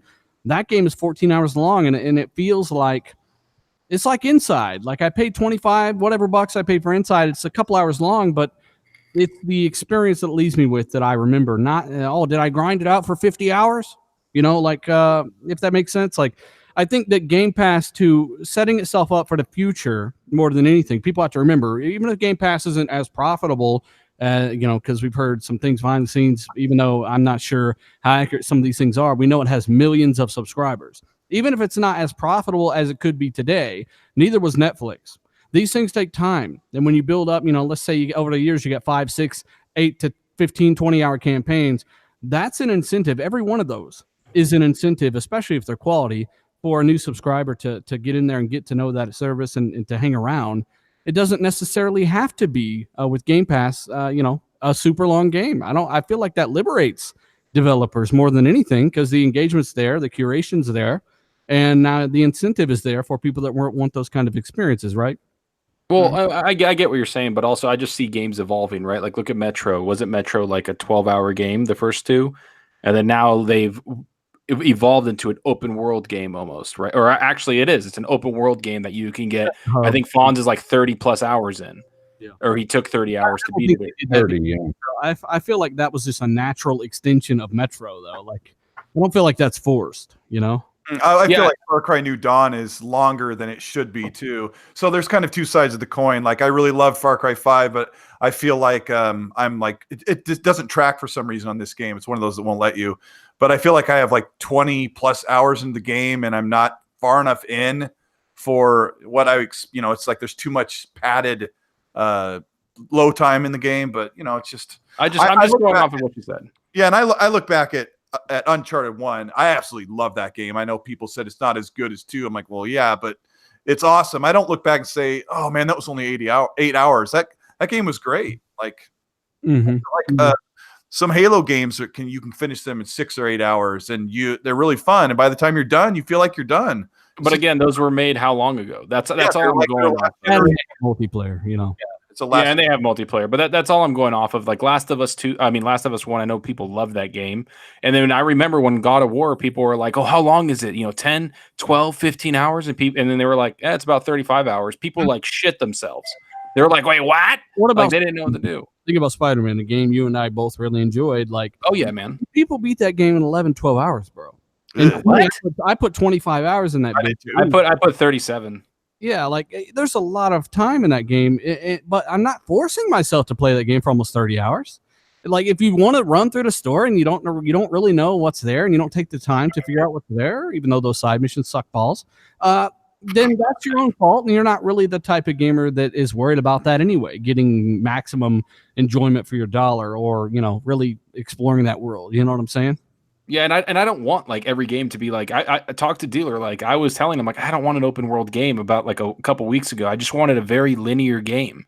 And that's what I was in the mood for, which is something that was on rails, get the story, get the gameplay, cool, move on in like 12 to 15 hours. But I'm just going off of what she's saying and what investors see, because they see the biggest games that sell the most are one multiplayer like Call of Duty and horseshit like that, but it's those big games like Odyssey and Witcher and all those games that are huge and take hours upon hours to basically beat and do everything in, and that's what they want to put the money into. And it sucks. Like, to me it sucks, but I agree with her that it's hard to go to investors and bring that up. It's not her choice. Yeah. Brian Harris says, I have hundreds of hours in Red Dead 2 and I'm only on Act 4, Chapter 4. See, Brian Harris is a perfect example of, hey, people play how they want to play, man. You can stretch it out, explore. Like, people buy these games and they want to live in these worlds, and they're not even necessarily there to grind through a story or see a story. But on the other hand, people beat Red Dead in 20 hours. So, it's people vary and they're different. I think with Game Pass now, they just want good content, acclaimed content. I think they've made that very clear. So, I guess we'll see. We got to move forward, though. It's been a lot of good discussion this week. Hey, shout out to everybody. Well over 600 watching. Hit that like button. Let's get up to well over 300 for the end of the show. And if you're watching after the fact, try to get up to 1,000 plus. We do appreciate it. I guess we'll go ahead and move on to Phil Spencer sneaking a spy shot of Gears of War 5. He calls it a spy shot, but of course that was, he knew there was nothing on them screens. He's like, hey, go to the load screen or something. I'll take a picture. Everyone stop. But he says Gears 5 is coming along nicely, and of course he's not going to fucking hype the game. I have very high hopes for Gears 5. Bonds, you kind of played Gears 4 on the X. Bonds isn't here. Where'd he go? He jumped. I don't know what happened. His internet, maybe. I don't know. Fucking hamsters chewed through his internet. D, you played Gears 4 kind of here recently. We actually wrapped your story up together. Gears 5 is looking to expand in all areas, kind of semi-open world exploration. Even, I mean, these are the things they're alluding to. They're taking risks. They said they developed Gears 4. They wanted to prove that they could make a Gears game, but with Gears 5, they are taking risks. They're making it their own. And Phil's saying, hey, the game looks really, really good. Took a little spy shot. Are you excited for Gears 5 later this year? Yeah, I am. From what I've seen so far, it's definitely a graphical improvement over the previous Gears 4. And I'll say this, the Gears series is the only series, apart from, I would say, Forza, that Microsoft has that they haven't screwed up. They've all, Gears 1, 2, 3, 4, like they've all pretty much been great games. So yeah, I have high expectations for 5. And I'm glad that they're, getting outside of their comfort zone and they're going to try some new things. Honestly, I don't think they can fail. I think the game's in good hands, and I think this will be the exclusive that we all, really salivate about. Honestly, well, D, you forgot about Judgment, man. Dodging bullets over there with that one. Gears of War Judgment was not received very well, and I think Microsoft did one of their smartest moves after Judgment. They were like, "Oh shit, like this is one of the best franchises we have. We need to put it in good hands," and called over Rod Ferguson, the rock star, with his Mantinis, and that dude's just a rock star. Was Judgment 3? No, Judgment was after 3. Judgment was made. This was before Microsoft owned the IP. So this was a standalone. Oh, I liked it. Yeah. It's not even Epic at that point. Epic. Out, so it was made by People Can Fly, wasn't it? Yeah. Who turned around and made Bulletstorm. I liked Judgment, but I don't know. I maybe I wasn't as picky, or I don't remember people being as picky back then. I really enjoyed it. I don't really remember too much about Judgment, to be quite honest with you. But It I had know the challenges built into the campaign. But I know the series pretty much is just it's flourished, to be honest. Hey, Fonzie, you there? He's like, Yeah, I'm here. okay, I'm here. all right, your internet, you disappeared earlier. Yeah. I accidentally clicked the button and was out. Hey, somebody I'm out. Somebody said, how do you think Gears 5 will be different from the rest? Yeah, like I said, like kind of semi-open world. You're going to be able to actually drive around in this fucking ice sled and stuff. Apparently, it's going to be a little different, take some risks. But you had recently we were talking about Gears 4 and how people don't mention how great that game looks, especially at 60 on the X, which is basically like high ultra settings PC-wise is what they said. You're looking forward to Gears 5 as well, right? Oh, definitely. And at 60 frames, that game is one of the best looking games this generation by far. I thought it looked phenomenal on the X. I can't wait for this next one because of the new the innovation tweaks that they talked about that they're moving forward with in this game. They're actually going to change up some things, and that I'm looking forward to that. And plus the story, I mean, where it left off and everything, I think it's going to be a really good game, man. I'm excited for it. Failed Pyromancer says it looks like a different game, and you know what? I don't mind it, man. Honestly, you could go from Gears 1 to Gears 4 and kind of just jump in and just kill things, and that's fine, and that's great. In Gears 4, the back half of the campaign was definitely much better than the first half of the campaign. But with Gears 5, they're talking about all this time they've had a longer dev cycle, and they've had a bigger team with all the assets in Unreal already built. They didn't have to learn Unreal Engine 4 and build everything from scratch. They've got a much better product here, I'm going to say. So Gears 4, I think it's at 84 Metacritic. Not a bad game at all. And Gears 5, I'm hoping that's kind of their first AAA kind of non-racing 90. That would be great. But that's kind of, I don't know. Let us know what you think Gears 5 is going to get in the chat. Post your Metacritic in the chat for us. And they were given time.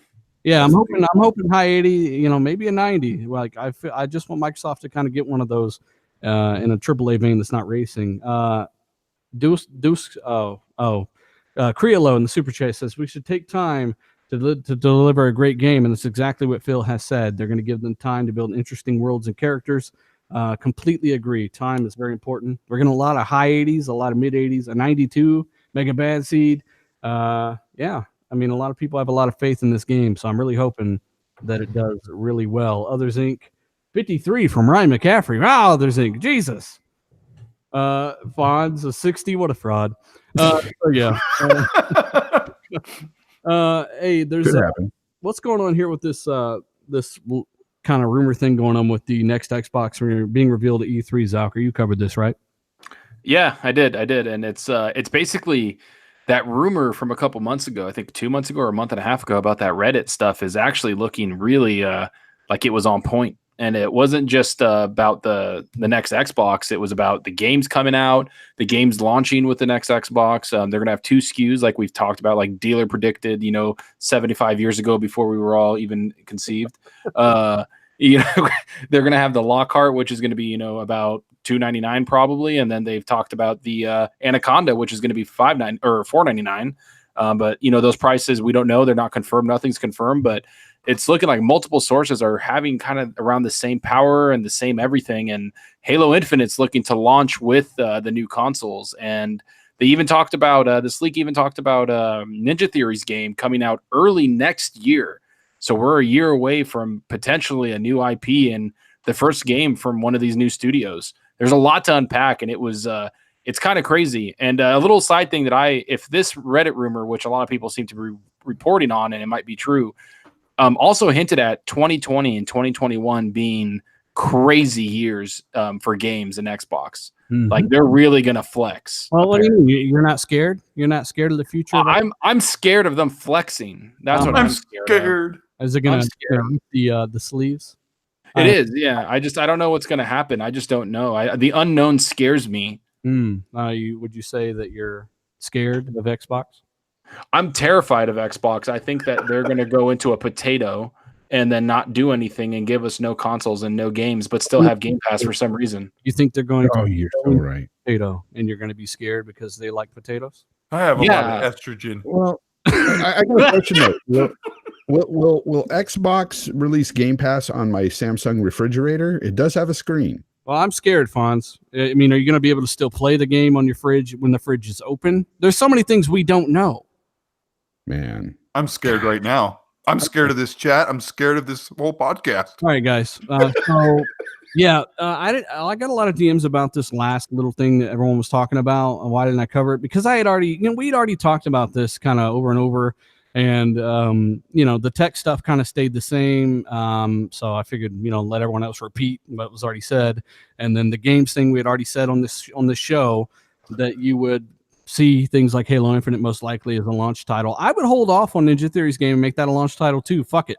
Like, get as many launch titles as possible. That way, so these idiot article writers can't say it launched with no games to incentivize, like these stupid idiots who thought it was fine when the Pro did it, but when the X didn't launch with the first party game, they had a big problem with it. Even though the X technically did launch with a ton of third party stuff that was patched, but you know what I'm saying? Like, they gave the Pro pass on it and didn't like it when the X did it. How about you hold off on Ninja Theory stuff, launch all your big stuff in the fall, like a traditional kind of launch, and just shut people up, give them tons of new software to play, or but I also get that you want to spread that out because it's smarter. Trust me, I know that, but I mean, fuck it, why not? I just think it's a freaking Game Pass move. Like, think about it. We're gonna get Gears probably end of October or November, and then a couple months later, like they wanted, that leak before, they want 4 games out a year. That leak before, like, boom, Ninja Theory, and then what else do we get in the summer? Bam. And then, the new console with freaking 4 new games or 2 new games or whatever, like Halo, Forza, Killer Instinct 2, whatever. Like that, dude, like, I don't know about you guys, but that's a fuck ton of shit coming out. Mm-hmm. That's just crazy. That's absolute, to me, that's absolute dominance if they do that, if they can execute it. There's some other rumors, too, that by 2020, Microsoft may have 20 studios. That's 7 more. Wow. Yeah, a couple people have been hinting that on Twitter yesterday and a little bit today that they've heard some stuff that the purse is open, and then some people were even going hashtag.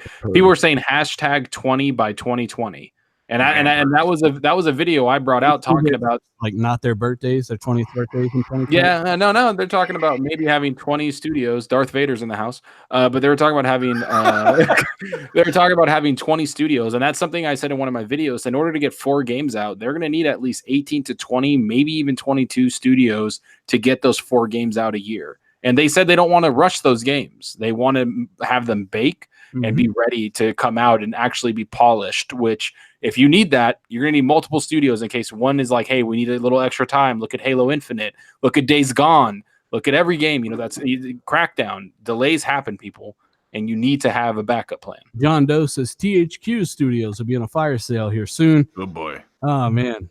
You never. Their last game didn't do very well either. Like, it's just kind of not a good setup they've got going. Mm-hmm. Well, we'll see, I guess. By the way, for those that are curious, Xbox getting an update to improve Dolby Atmos. Basically, there's going to be some upmixing stuff going on. This is an official update from Atmos themselves that will actually improve Atmos performance on certain headsets and actually give you a better experience there. Oh, that's good. Is that dashboard more responsive for you guys lately since that last update? A little bit, actually. Yeah, so it's a little bit more responsive for me. But I'm not on my Xbox so much these days, to be honest with you. I'm more on the PC. But I gotta say, on the Dolby Atmos thing, that's really amazing because I when I do play sometimes in the nighttime on my Xbox, I got the headphones on, so I don't wake everybody up in the house. And I have the Dolby Atmos app, and this is gonna really, really benefit my headphones at least. When you play some games with Dolby Atmos, honestly, the immersion is fucking amazing, man. Yeah, apparently the Metro is really, really good. I don't really hang out in my Xbox dashboard much, but like I just go to the games and stuff, so I don't really notice any of these problems that people speak about. The problem is usually when you go down your list of games, but I noticed lately it used to hang up really bad, where I would even select the wrong game, and they had an update like 2 weeks ago or maybe 3 weeks ago, and I haven't even complained about it. So it must be a better experience because it's just kind of been seamless. I'm pretty sure there's still issues. Yeah. Sir X-Man says, I still miss the blades from the 360. You're not alone. A lot of people feel that. Dude, those things were awesome.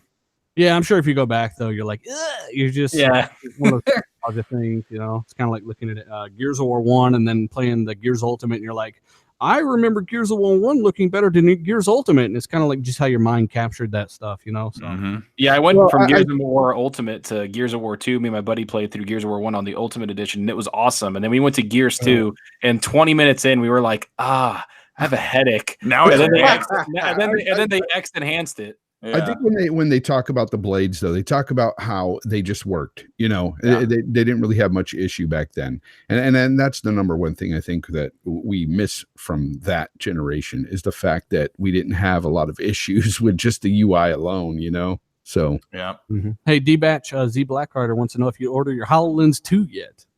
I'm gonna have to do the layaway plan. You do benchmarks in the hologram. What about the Azure Connect? Did you get that, D? I'm gonna put that's not too bad. It's like about $200. Honestly, tell you, I love the Connect, and I'm glad to see that the Connect is still alive. That device was definitely ahead of its time. Unfortunately, of course, it was forced down gamers' throats, so I get it. But for those of us that did like it and did want it, it was a pretty good device. Well, it was doing all the shit that Siri and Alexis and Google Home Dot's doing it now for $25. Her name's D. I'm glad to meet the one guy who actually liked it. How you doing? Oh, stop! I'm here too. I enjoyed it. It just the Kinect just had like the worst launch ever. Like right when they brought it out and they attached it to the Xbox is when that whole Snowden thing happened. So it was just like everybody was looking at it like they're fucking watching me wipe my ass, and they just couldn't take it. Like that. That's all it was. I was glad the day it died.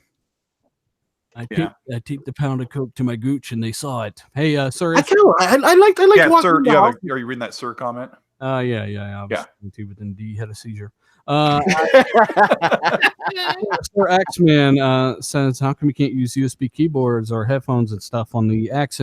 Or keyboards are good or whatever, but headphones on the X, and I completely agree. I can't use USB mics either, which is really, really fucking stupid. It makes no sense. I can't even charge my phone on the X for some reason. So it's a fiber issue. Need to fix that. Yeah, I don't know what's up with that. And well, again, Ibarra is usually in the chat. So Ibarra, can you get on that, please? Thank you. I think that's probably an oversight because let's just be honest, the X is really a PC, so there's no reason why it shouldn't work. Coming for you, Colt. Yeah. I mean, you plug in those things to your PC and it just grabs a driver automatically, plug and play. Like that needs to be put on the Xbox. But I guess write it out until next generation. Like, can you do that on the PlayStation? Do they support USB mics? I think so. Yeah. It's like, come on, fix that crap. Driver support on the USB side. They also have Bluetooth, which the next Xbox absolutely needs to support some type of Bluetooth. Sir X-Men says you can use your Rock Band mic. That's about it. That'd be so awesome to tape that to your headphones. Oh, geez. No matter what you're saying, it comes out of singing, though. That's the problem. Yeah. Well, we do that anyway. Yeah. Hey, D-Batch, War Thunder Dev on the PlayStation 5 and Xbox 2 says he is almost certain that the cloud gaming will actually feature in PS5 and Xbox. I feel like this is common sense, but it's kind of cool to hear from a developer at least. This is the same guy that just called out Sony for basically lying when they said it's up to the developers to do crossplay, and they said, well, we got shot down several times from Sony. They literally wouldn't let us do War Thunder crossplay. They said no, but they played favorites and let Rocket League do it. They're choosing basically winners when it comes to crossplay. But hey, he's saying cloud stuff will feature in PS5 and next Xbox. What do you think they'll do on the PS5 that's going to be cloud related? Because we know xCloud and stuff, it's obviously going to be the Microsoft thing, destruction potentially, all that. But with PlayStation, what do you think? Man, I don't really know, man, because I just don't have faith in their cloud infrastructure over there, to be honest with you. I want to say they're probably going to go a little bit harder on their PlayStation now, but how much better is it going to get? There's still going to be a lot of latency, and Google and Microsoft, at least we know these companies are going to have low latency. So what are they going to bring out? What are they going to give us? Don't you think they're working on something behind the scenes for this next couple of years? Like I said, I don't have faith in their infrastructure, so I don't really know what they could be working on. What could they be doing? Well, they could be building up infrastructure for cloud or working third party with someone that could do it for them. But who could they work with? Because I don't think they're going to work with Microsoft. They're not Amazon and Google are the only ones that I think in my head that have the cloud computing or the servers that compete with Microsoft. If I was Sony, I would partner with Amazon to compete. Yep. Hey, we got a super chat. We got a super chat from Beaner 8127. He says, I can't watch live, but I love the show and wanted to support starting my newborn player too, so who I can share my gaming with. Awesome. So, Well, thank you very much awesome, dude. Thanks for support, man. for showing up at least, Beaner. We do appreciate it, man. And thanks to everyone else that showed up as well. We had almost 700 tonight. We do appreciate it. Over 600 still in here. Hit that like button. We're going to get into some outros. We don't stretch out a show if we don't, obviously for a certain time length. We kind of let it flow and talk about, the things that need to be talked about in our opinions. Let us know if we missed something, of course, in the chat. And if you missed the beginning part of the show, check it out when it renders. We do appreciate all the support. You guys make this the best show in the universe. And we're going to get into some outros, starting with the Zalkinator. What have you been playing? Where can people find you? Thanks, bud. I've been playing a bunch of Apex. I've been playing Anthem like crazy. I've been playing Metro. I've just been playing games, man, and that's what I love doing. Trying to put videos out. You guys could find me at Zalker87 on Twitter and Zalker87 on YouTube. And I've actually just started streaming lately on Twitch. Zalker87 on there too. And I'm actually going to be doing that at the end of the show. I'm going to be streaming Apex with a bunch of my good friends. And yeah, we have a good time. Watch us get fucking annihilated and dominated by these 14-year-olds that play all day, every day. It's great. Dude, it's intense, man. We play on PC. It's intense. Go over there and watch Tadpole stream. We've got D-Batch. What have you been playing, bud? And what new benchmarks you been playing? Yeah, so I've been playing a lot of Anthem. To be honest with you, after I get off the podcast here, I'm going to probably grind it out for 4 or 5 hours. I'm really, really loving that game. You guys can find me at Twitch at D_batch. And I just released a video on YouTube before the show. So after the show, hit the like button and then go check out my video. I did the entire line of the entire Samsung line that they have for 2019. They're 4K, they're 8K TVs, all the prices, specs, release dates, all the information you guys are dying to know about. So that video is up. Go check it out at YouTube at DBatch. Hey, we also got to give a shout out to Mr. Glass and of course, Lethal Papa. He's back in the chat, feeling pretty good. Shout out to Lethal. Give everybody give Lethal a thumbs up. Back in the chat. Hell yeah. Best moderator in the universe. And Colt Eastwood, what have you been playing? Where can people find you? I've been playing Far Cry New Dawn. I wouldn't recommend it, even as a fan of Far Cry. It's okay. It's just okay. The main missions are really cool. So, I mean, it's just so enticing to go do that open world stuff and kind of collect, and it just kind of drags. But I wanted to give a plug to Dealer's last video, which was absolutely phenomenal. If you're kind of wondering, or you have a friend who's wondering, like, how things are going for Microsoft in the future and how things are going to look on the Xbox platform, like, go watch this video. Like, it was just one of those that like really like caught my attention, and just I don't know, he just nailed it. It's just really good. I just want to, I don't know, we don't get a chance to like talk about other people's content. Sometimes we plug our own stuff, but I just want you guys to go check that out. Good plug, man. He put a lot of effort in that. Yeah, it's just good. Like, says you're full of shit. It was anti-Sony. Right. I mean, he just starts off like low and slow with this slow Halo music, and then he just ramps it up, and just, I don't know, it's just so cool to see all of us like improve in what we do. It's a really fun hobby. You can find me on Twitter and Xbox at Colt Eastwood. You can message me if you have questions. I know that people want to ask sometimes, and I'll take questions, I guess. So yeah, that's what I'm doing. I'm going to start Metro probably tonight or tomorrow. Hey, where do you live, Colt? You're taking questions, right? Yeah. I live in Coltsville. It's called Coltsville. It's on the West Coast. Lickens. No, never mind. Hey.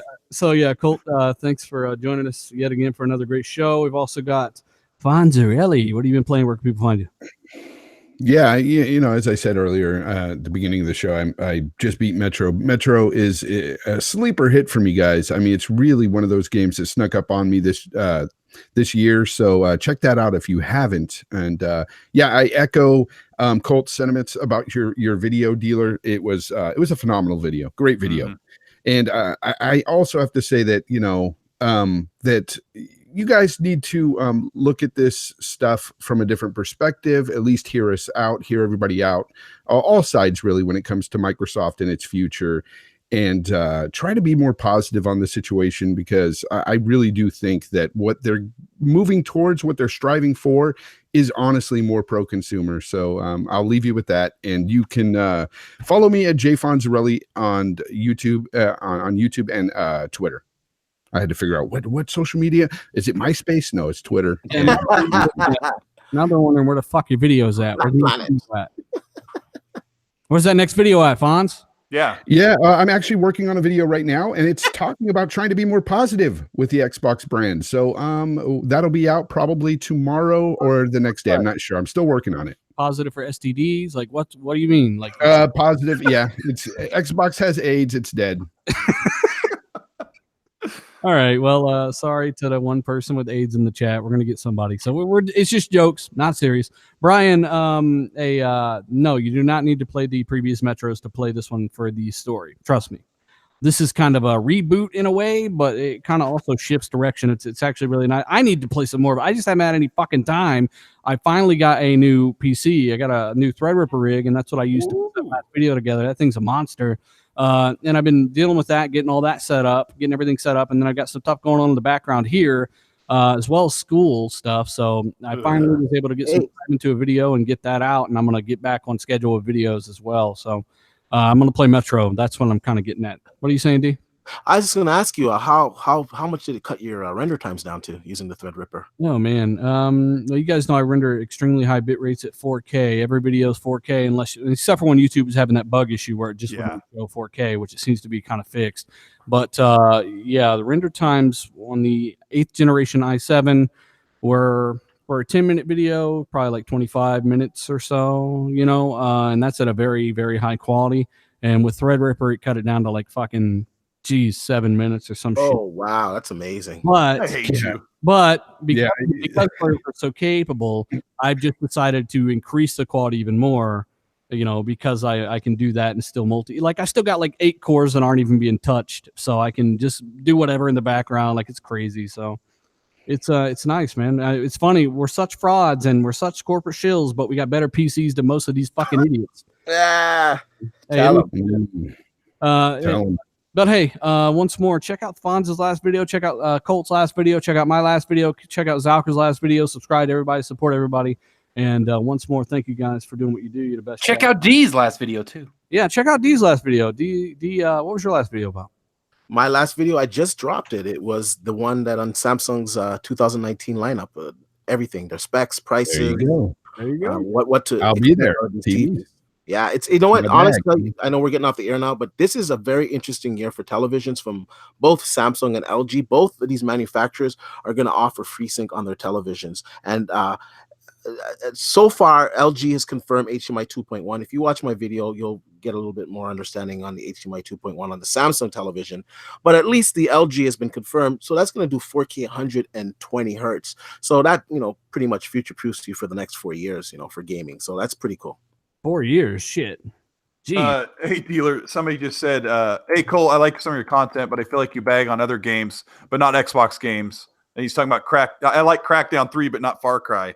Crackdown 3 was way, like 5 times more fun than Far Cry is. And I'm a Far Cry 5 fan. Crackdown 3 was just fun all the way through for 15 hours straight. If I was mainlining the game, and just living in the world, and I really like Far Cry New Dawn. I just don't want it. I don't know. It's got too much all opinions. It's all opinions at the end of the day. I mean, if you like Far Cry New Dawn, great, fantastic. Play it. Have fun with it. What impressed me with Far Cry was the facial animations and the motion capture. Oh, it's really beautiful. The game's gorgeous. Holy shit, they look vicious when they come right up in your face. It's like, damn. Hey, Mega says that Samsung TV is getting iTunes soon.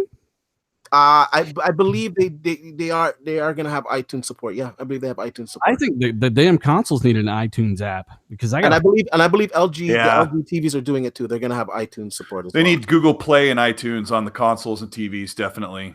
Failed Powermancer. Crackdown 3 is good. I need help though getting tough. Yes, on hard difficulties, man. There's like I said in my review, I can relate it a lot to Doom in the heaviest moments. That's kind of where I got the enjoyment from, man, was all those enemies coming at you. But either way, turn this into a show ever. We gotta get the fuck out of here, D. What's going on? Just a quick correction. Actually, I don't think it's iTunes. I think it's allowing AirPlay. Sorry, it's AirPlay that's going to allow.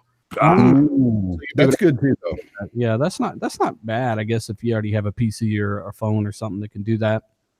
But in either case, thank you guys for joining us. Hit that like button. Maybe share this wherever you share things. We do appreciate it. If you missed the beginning part of the show, check it out when it renders. Leave a comment. We're out. Later, everybody. Later. I subbed twice. No, I subbed twice. Peace. Yeah, I'm gonna block this, or I'm gonna hide this guy again. Now I subbed twice.